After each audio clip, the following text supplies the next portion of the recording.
அன்புக்குரியவர்களே, ஆண்டவர் இயேசுவின் இனிய திருப்பெயரில் உங்களை அன்போடு வாழ்த்துகின்றேன். இந்த ஜெபமாலை மாதத்தில் ஒவ்வொரு நாளும் ஜெபமாலை புனிதர்கள் என்னும் தலைப்பில் ஒரு ஜெபமாலை புனிதரை பற்றி உங்களோடு பகிர்ந்து கொள்வதில் நான் மகிழ்ச்சி அடைகின்றேன். இன்று நம் அனைவருக்கும் நன்கு அறிமுகமான புனித அன்னை தெரசா. அன்னை தெரசாவுக்கு அறிமுகமே தேவையில்லை. ஒருமுறை ஐக்கிய நாடுகள் சபையில் அவரை சிறப்பு விருந்தினராக வரவேற்றார்கள். அப்பொழுது பொதுச் செயலாளராக இருந்த சேவியர் பெரஸ் என்பவர் ஐக்கிய நாடுகள் அவையில் உள்ள எல்லா நாட்டு பிரதிநிதிகளுக்கும் அன்னை தெரசாவை எப்படி தெரியுமா அறிமுகம் செய்தார்? I introduce to you the most powerful woman in the world, உலகின் மிக வலிமையான பெண்மணி என்று சொல்லி அன்னை தெரசாவை அவர் அறிமுகப்படுத்த அனைவரும் கரவொலி எழுப்பி அன்னை தெரசாவை வரவேற்றார்கள். அமெரிக்க அதிபரை எந்த நேரத்திலும் எந்த முன் அனுமதியும் இன்றி சந்திக்க முடிகின்ற ஒரு நபர் என்கிற பெருமை அன்னை தெரசாவுக்கு இருந்தது. அன்னை தெரசா நோபல் பரிசு வென்ற ஒரே புனிதர், இந்திய அரசால் நல்லடக்கம் செய்யப்பட்ட அரசு சாராத ஒரே மனிதர் என்னும் பல சிறப்புகளுக்கு சொந்தக்காரர் தான் நம் அன்புக்குரிய அன்னை தெரசா. நம் காலத்தில் வாழ்ந்த ஒரு புனிதை. நம்மில் பலர் அவர்களை நேரில் சந்தித்திருக்கலாம். அத்தகைய புனிதை மிஷனரிஸ் ஆஃப் சேரிட்டி, அன்பின் பணியாளர்கள் சபையை தொடங்கி இந்தியாவில் தொடங்கி உலகம் முழுவதும் அவர்களுடைய சபையினர் இன்று அருட்சகோதரிகள் சிறப்பான அன்பு பணியாற்றி வருகிறார்கள். அவர்கள் கையில் எப்பொழுதும் ஜெபமாலை இருந்தது.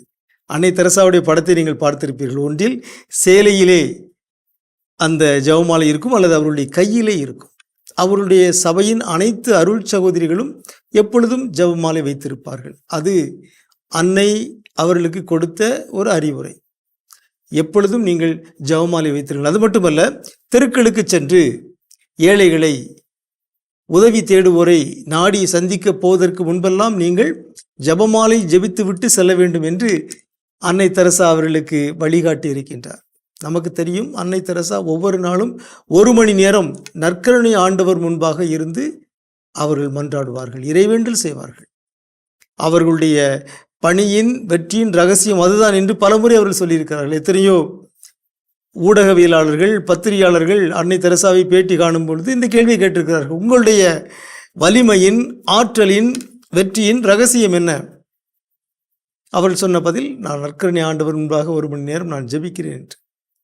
அவ்வாறு நற்கருணை ஆண்டவர் மீது பக்தி கொண்டிருந்த அன்னை தெரசா அன்னை மரியாவின் மீதும் மிகுந்த பற்று கொண்டிருந்தார். மிகவும் இரக்கமுள்ள தாயே என்னும் மன்றாட்டை அடிக்கடி அவர் மன்றாடினார். அவருடைய சகோதரிகளுக்கு அவர் கொடுத்த ஒரு அறிவுரை, மிக நெருக்கடியான நேரங்களில் மிகவும் இரக்கமுள்ள தாய் என்னும் மன்றாட்டை 9 முறை நீங்கள் ஜெபியுங்கள். அதற்கு அவர் வைத்த பெயர் எக்ஸ்பிரஸ் நொவினா, விரைவு நவநாள். ஆகவே 9 முறை அதை ஜெபிக்கும் பொழுது உங்களுடைய வாழ்வில் பல அற்புதங்கள் நடைபெறும் என்று அவர் அறிவுரை கூறியிருந்தார். அவருடைய அனுபவத்திலேயே பல செய்திகளை அவர் பகிர்ந்து கொண்டிருக்கிறார். ஒருமுறை கிழக்கு ஜெர்மனி, முன்பு ஜெர்மனி நாடு 2 பிரிவுகளாக இருந்தபோது கிழக்கு ஜெர்மனி ரஷ்யாவின் பிடியில் இருந்தது. அங்கே மிஷனரிஸ் ஆஃப் சேரிட்டி சபையினர் ஒரு இல்லத்தை, ஒரு கான்வென்ட்டை தொடங்க வேண்டியிருந்தது. அதற்கு அரசு ஒப்புதல் கொடுத்து விட்டது. ஆனால் விசா இன்னும் வரவில்லை. ஆனால் அருட்சகோதரிகள் தயாராக இருக்கிறார்கள். விமான டிக்கெட்டுகள் எல்லாம் பதிவு செய்யப்பட்டு விட்டன, இன்னும் விசா வரவில்லை. ஆகவே அன்னை தெரசா சொன்னார்களாம், நாம் எல்லோரும் சேர்ந்து ஜெபிப்போம். 9 முறை அவர்கள் மிகவும் இரக்கமுள்ள தாயே என்னும் மன்றாட்டை பக்தியோடு உருக்கமாக ஜெபித்தார்கள். 9வது முறை ஜெபித்து கொண்டிருக்கும் பொழுதே தொலைபேசியில் தகவல் வந்திருக்கிறது, உங்களுக்கு விசா கிடைத்து விட்டது என்று. இத்தகைய அனுபவங்கள் பல அன்னை தெரசாவுக்கு உண்டு. அவர்கள் மரியன்னின் மீது நம்பிக்கை வைத்து தன்னுடைய சேவைகளை ஆற்றினார்கள். எல்லா நெருக்கடியிலும் அவர்கள் அன்னையினுடைய ஆதரவை, பரிந்துரையை நாடினார்கள்.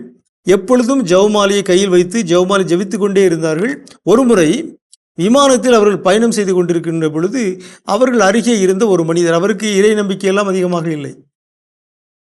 அவர், எனக்கு ஏதாவது ஒரு நினைவு பரிசு தாருங்கள் என்று கேட்ட பொழுது அன்னை தெரசா ஒரு ஜெபமாலையை தான் கொடுத்தார்களாம். கொடுக்கும் பொழுது சொல்லிவிட்டு கொடுத்திருக்கிறார்கள், இதை நீங்கள் ஜெபிக்க வேண்டும், இதை பயன்படுத்த வேண்டும் என்று சொல்லி. அவருடைய வாழ்வில் அது ஒரு திருப்பு முனையாக அமைந்தது. அவர் அன்று முதல் அந்த ஜெபமாலையை மிக போற்றுதலுடன் வணக்கத்துடன் வைத்திருந்தார் என்று அவர் சான்று பகிர்ந்திருக்கிறார்.